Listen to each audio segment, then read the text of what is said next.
지금 헌재 안에서의 논란이 뭐 한두 가지가 아닌데요. 계속해서 이 박근혜 대통령 측 대리인들에 대한 비난 기사들이 지금 쏟아지고 있는 것 중에 가장 대표적인 것 중에 하나가 막말 논란입니다. 특히 김평우 변호사 같은 경우에는 포털 사이트의 실시간 검색어에 며칠간 그 상위에 랭크되기도 했었어요. 몇 가지 소개해드리자면 이게 과연 정말 헌법재판소 재판정 안에서 나온 얘기인가 할 정도인데 서울 아스팔트길 전부가 피와 눈물로 덮일 것이다. 이런 발언도 했었고요. 이정미 헌재 소장 권한대행을 향해서는 왜 헌법재판관식이나 하느냐라고 얘기했습니다. 이 정도면 이 모욕죄로도 혹시 논란이 될 수도 있는 거 아닙니까? 김 변호사님 어떻습니까? 아마 법관이 모욕죄까지는 아니더라도 일반 재판 법정에서 그런 상황이 발생했다고 한다면 대부분의 대부분의 법관들은 아마 그 변호사를 퇴정시키는 퇴정 명령을 내렸을 겁니다. 또 심지어는 조금 더 과하다라고 한다면 감치까지 시킬 수 있는 충분한 사안이라고 생각이 됩니다. 그래서 지금 대한변호사협회 회장도 즉각적으로 이 부분은 변호사 품위 의지 의무 위반이다라고 하면서 징계 절차를 착수하겠다라고 지금 한 것입니다. 변협에서요? 예, 변협에서 이제 매해년마다 징계 사유를 다 이렇게 사례집으로 해서 발표를 하는데요. 그와 관련해서 이런 내용도 포함되어 있습니다. 예컨대 사무직원에게 막말을 하더라도 예컨대 사무직원에게 막말하는 것도 품위유지 의무 위반으로 해서 사실상 과태료나 징계 처벌을 받습니다. 그런데 이런 지금 어떤 사무직원 사이에도 직원과의 어떤 관계에서도 막말하는 것이 품위유지 의무 위반인데 법정에서 그것을 재판관에게 했다라고 하는 것은 정말로 큰 잘못이라고 볼 수가 있는 거고요. 그렇기 때문에 지금 이 김평우 변호사가 헌법재판소에서 이야기하는 어떤 법리적인 주장은 전부 다 묻혀버리고 이 막말만 이야기가 나온다라고 생각이 됩니다. 네, 근데 일부 변호사들 가운데에서는 이게 변호하는 방법 중에 하나다라고 표현을 한다든가 홍준표 경남도지사 역시 변호권 행사를 막말이라고 하면 안 된다라는 얘기를 하기도 했거든요. 제가 생각을 할 때는 이 변호권은 법리를 통해서 어떤 이야기도 할 수 있습니다. 아무리 변호할 수 없는 흉악한 살인범이라더라도 그 사람의 입장에서 변호사는 최선을 다해서 법리나 이 증거를 다툴 필요가 있죠. 그렇기 때문에 박 대통령을 위해서 변호인들이 최선을 다하는 부분을 나무랄 수는 없는데요. 그런데 그 부분에서 지금 뭐 아스팔트의 피, 뭐 크로멜의 무슨 뭐 100만 명을 죽인 이야기부터 그 내란 시가전 이야기를 쓴 부분에서요. 그건 결국은 그날 그 헌법재판관들에게 이 정신적인 압박을 갖다가 이 법적인 논리를 벗어나서 어떤 말로 언어의 이 수위로서 이렇게 압박을 주는 부분. 다른 하나는 밖에서 이제 태극기를 들고 모이는 분들한테 뭐 내란을 하자라는 건지 시가전을 하자라는 건지 동료 독전을 하는 게 아닌가라는 식으로 비춰지고 있는데요. 다른 하나는 저런 분들이 과연 평생 살아오시면서 참 이 법조인이 되고 하는 과정에서 거리에서 한번 이런 어떤 부분이 어떤 것인가를 갖다가 경험이라도 해보셨는지 저는 그런 생각은 합니다. 왜냐하면 지금 이 대통령을 뭐 이렇게 기각을 시키자고 하는 분들도요. 자신의 신념이고 이런 부분이라는 건 저는 인정을 하고 존중을 합니다. 다만 이제 중요한 것은요. 그런 분들한테 우리 사회의 상류 지식인층들이 뭐 지금 촛불 든 분들한테도 마찬가지지만은 그런 분들의 어떤 순수한 열정이나 이런 부분들을 부추기는 역할을 사회 지도층 인사들이 해서는 옳은 것인가 하는 부분은요. 세월이 가면 다 입증이 될 건데요. 부끄러운 일은 안 하기를 저는 바랄 뿐입니다. 네, 저 김평우 변호사의 저런 어떤 막말 변론과 관련해서 이종환 변호사가 인터뷰를 할 때 각자 대리기 때문에 이 부분과 관련해서 나한테 물을 것이 아니다. 김평우 변호사에게 물어야 된다. 변호사들은 전부 다 각자 박근혜 대통령을 위해서 변론한다. 뭐 이런 이야기를 했는데 사실 이거는 사실과 다릅니다. 그런데 우리가 형사재판에서 변호인들이 공동변호인으로 들어가는 경우가 많은데 이 경우에도 다 사무소가 다르다고 하더라도 그리고 변호사가 다 다르다고 하더라도 그리고 또 서로가 모른다고 하더라도 이것을 각자 변론을 하는 것이 아니라 모르는 변호사들끼리 전부 다 모여서 변론기일 전에 수시로 통화하고 또 함께 모여서 토론해서 어떤 주장을 할 건지 이걸 다 정리해서 확정하는 절차를 거칩니다. 회의를 하겠죠. 그렇죠. 그렇기 때문에 이렇게 지금 뭐 각자 대리니까 우리는 모릅니다라고 하는 것은 굉장히 무책임한 일입니다. 만약에 어떤 변호사가 박근혜 대통령 측의 변호인으로 들어가가지고 기록을 보니까 이거는 전부 다 부인할 수가 없는 거다라고 하면서 탄핵이 인용돼야 된다라는 인정을 하는 어떤 주장이라든가 아니면 자백을 하는 진술을 한다거나 이런 경우에도 이중환 변호사가 지금 이야기하는 것처럼 각자들이니까 우리는 모르는 일이다라고 이야기할 수 있는 것인지 이것은 변론의 어떤 일반적인 어떤 관행이나 관례에도 맞지가 않는 이야기고요. 저거는 정말 무책임한 어떤 변론 태도라고 볼 수가 있을 것 같습니다. 그러니까 박 대통령 측 대리인단들을 보게 되면요. 네. 김평우 변호사를 비롯해서 다른 분들이 가지고 있는 의식이 일종의 박근혜 대통령은 무죄라고 하는 신념의 문제, 그러니까 법률적인 문제를 떠나서 신념의 문제가 있는 것 같고요. 또 하나의 문제는 뭐냐면 다른 사람들은 다 모르거나 아니면은 다 이른바 무식하다거나 아니면 언론의 이른바 쓰레기 언론에 의해서 모든 사람이 오염됐다고 표현하는 김평우 변호사의 표현처럼 모든 사람들은 잘 모르는 사람들 취급을 한다는 거예요. 그러니까 우리는 굉장히 잘 알고 똑똑하고 이런 문제에 대해서 잘 파악하고 있는 사람이고 나머지 다른 사람들은 아주 하찮고 모르는 사람들의 어떤 대결 구도로 만들고 있다는 겁니다. 그러니까 이런 지나친 엘리트 의식이 오히려 더 자신들을 더 당당하게 만들고 다른 사람들을 비하하거나 이런 발언으로 이어지고 있다고 보고요. 네. 또 하나 문제점은 뭐냐면 우리가 민주사회에서 터득한 게 뭡니까? 수단과 목적이 둘 다 정당해야 된다는 거잖아요.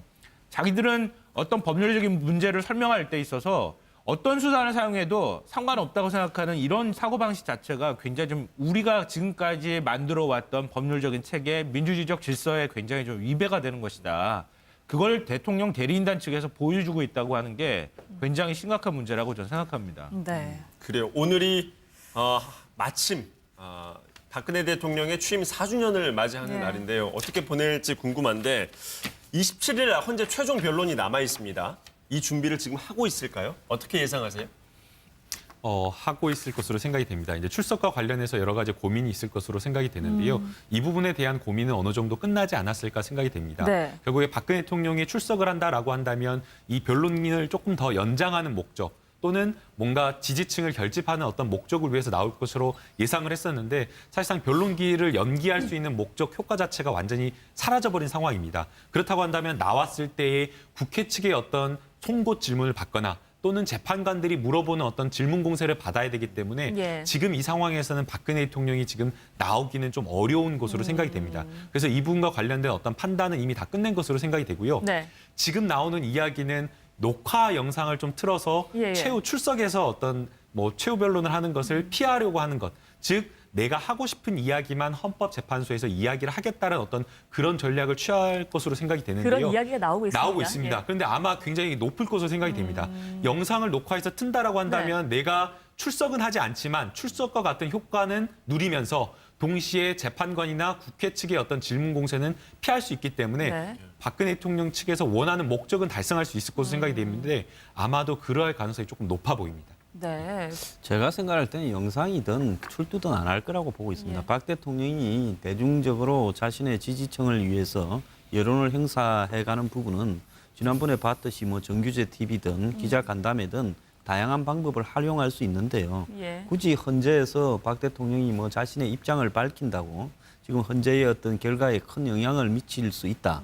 또 그걸 갖다가 논리적으로 서로 간에 주고받으면서 이렇게 공방을 벌이는 이런 형태의 이 출두를 하지 않을 바에야 예. 굳이 하는 것이 의미가 있겠느냐. 저는 그냥 이 부분은 뛰어넘을 할 거라고 보고 네. 있고요. 박 대통령은 아마 다른 방식으로 예. 3월 1일 전에 이 변론기일 마감을 전후해서 본인의 입장을 갖다가 밖으로 이야기를 하지 않겠냐. 네. 이렇게 보고 있습니다. 헌재는 불출석할 것이다라는 말씀이신데요. 네, 저는 애초부터 헌재 박근혜 대통령이 나올 가능성이 없다 이렇게 네. 생각을 했었는데요. 저는 이제 박 대통령이 영상을 트는 것도 이것도 사실은 문제가 상당히 많지 않나 그런 생각이 들어요. 법률적으로는 어떤지 솔직히 모르겠습니다. 근데 재판부가 저는 제지를 해야 된다고 생각해요. 틀지 못하도록. 왜냐하면 재판정이잖아요. 박 대통령의 최후 진술인데 박 대통령이 무슨 기념 축사하는 것도 아니고 이런 자리에서 나는 이렇게 생각합니다라고 생각하는 영상이라고 해서 그걸 대통령이라고 하는 직위를 갖고 있기 때문에 틀어줘야 한다? 그런 사고방식 자체가 굉장한 특권의식에서 출발하고 비롯된 것이라고 생각이 되고요. 예. 그거는 최후 진술이라고 볼 수 없다. 저는 그렇게 생각해요. 자기 일방적인 의견을 전달하는 것이긴 하지만 전달의 수단이라고 하는 것도 영상편지라는 형식 자체도 부적절할 뿐더러 그렇다면 재판이라고 하는 것은 재판정에서 이게 잘잘못을 가리거나 이게 유죄인지 무죄인지 가리거나 이런 방식이어야 하는 것인데 재판정이 아니라 다른 데서 영상을 만들어 와서 그렇게 트는 방식이 과연 타당한 것인가? 저는 만약에 튼다고 하더라도 헌법재판관들이 제지할 거라고 생각합니다. 네, 그러니까 헌재에서 받아들이지 않을 것이다. 영상물에 대해서는 이런 판단이신데요. 이제 매해년마다 네. 징계 사유를 다 이렇게 사례집으로 해서 발표를 하는데요. 그와 관련해서 이런 내용도 포함되어 있습니다. 예컨대 사무직원에게 막말을 하더라도 예컨대 사무직원에게 막말하는 것도 품위유지 의무 위반으로 해서 사실상 과태료나 징계 처분을 받습니다. 그런데 이런 지금 어떤 사무직원 사이에도 직원과의 어떤 관계에서도 막말하는 것이 품위유지 의무 위반인데 법정에서 그것을 재판관에게 했다라고 하는 것은 정말로 큰 잘못이라고 볼 수가 있는 거고요. 그렇기 때문에 지금 이 김평우 변호사가 헌법재판소에서 이야기하는 어떤 법리적인 주장은 전부 다 묻혀버리고 이 막말만 이야기가 나온다라고 생각이 됩니다. 네, 근데 일부 변호사들 가운데에서는 이게 변호하는 방법 중에 하나다라고 표현을 한다든가 홍준표 경남도지사 역시 변호권 행사를 막말이라고 하면 안 된다라는 얘기를 하기도 했거든요. 제가 생각을 할 때는 이 변호권은 법리를 통해서 예. 어떤 이야기도 할 수 있습니다. 아무리 변호할 수 없는 흉악한 살인범이라더라도 예. 그 사람의 입장에서 변호사는 최선을 다해서 법리나 이 증거를 다툴 필요가 있죠. 예. 그렇기 때문에 박 대통령을 위해서 변호인들이 최선을 다하는 부분을 나무랄 수는 없는데요. 그런데 그 부분에서 지금 뭐 아스팔트의 피, 뭐 크로멜의 무슨 뭐 100만 명을 죽인 이야기부터 그 내란 시가전 이야기를 쓴 부분에서요. 그건 결국은 그날 그 헌법재판관들에게 이 정신적인 압박을 갖다가 이 법적인 논리를 벗어나서 예. 어떤 말로 언어의 이 수위로서 이렇게 압박을 주는 부분. 다른 하나는 밖에서 이제 태극기를 들고 모이는 분들한테 뭐 내란을 하자라는 건지 시가전을 하자라는 건지 예. 동료 독전을 하는 게 아닌가라는 식으로 비춰지고 있는데요. 다른 하나는 저런 분들이 과연 평생 살아오시면서 참 그 이 법조인이 되고 하는 과정에서 거리에서 한번 지금 헌재 안에서의 논란이 뭐 한두 가지가 아닌데요. 계속해서 이 박근혜 대통령 측 대리인들에 대한 비난 기사들이 지금 쏟아지고 있는 것 중에 가장 대표적인 것 중에 하나가 막말 논란입니다. 특히 김평우 변호사 같은 경우에는 포털 사이트의 실시간 검색어에 며칠간 그 상위에 랭크되기도 했었어요. 몇 가지 소개해드리자면 이게 과연 정말 헌법재판소 재판정 안에서 나온 얘기인가 할 정도인데 서울 아스팔트길 전부가 피와 눈물로 덮일 것이다 이런 발언도 했었고요. 이정미 헌재 소장 권한대행을 향해서는 왜 헌법재판관씩이나 하느냐라고 얘기했습니다. 이 정도면 이 모욕죄로도 혹시 논란이 될 수도 있는 거 아닙니까? 김 변호사님 어떻습니까? 아마 법관이 모욕죄까지는 아니더라도 일반 재판 법정에서 그런 상황이 발생했다고 한다면 대부분의 대부분의 법관들은 아마 그 변호사를 퇴정시키는 퇴정 명령을 내렸을 겁니다. 예. 또 심지어는 조금 더 과하다라고 한다면 감치까지 시킬 수 있는 충분한 사안이라고 생각이 됩니다.